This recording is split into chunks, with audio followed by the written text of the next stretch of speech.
right side of the screen we have Ableton Live playing Line of Sight by, what was the girl's name? On the left side of the screen you have Max MSP running the dynamic attractor with the backing track, the song behind being played. The program's also able to take in audio that's like live audio, so it doesn't necessarily have to be a file, which is handy for a DJ or something like that who's trying to do a live performance.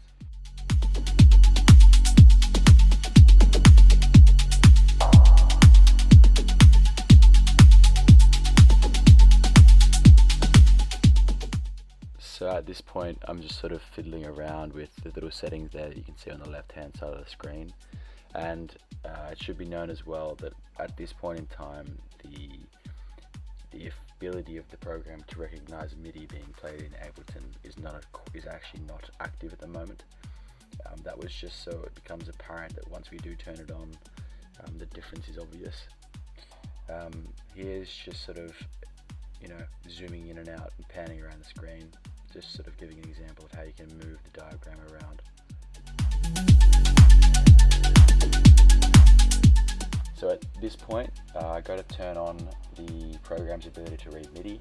So now Ableton is sending MIDI that's programmed from the bass notes, which you can actually see up here. There's a bit of data relating to what the MIDI is in the top left corner, whether it's the note, the frequency of the spectrum, on the spectrum, as well as the actual number.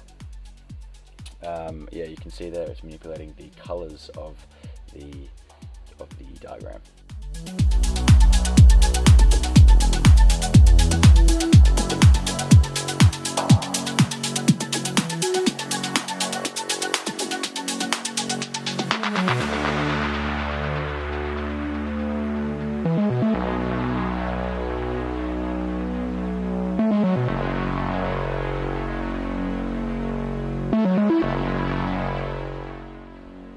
Here I am just fiddling around with the settings, so I'm just getting a nice image that I like the look of. This is cool. You can fiddle around with the live time, or you can find one you like and just watch how the audio manipulates that image.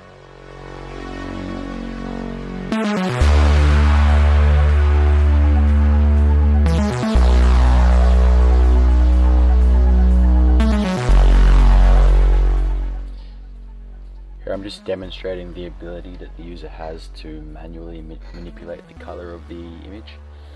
So obviously this gives you a bit more control. It then is also manipulated further by the MIDI. So depending on what you're after, that's a cool little trick you can use.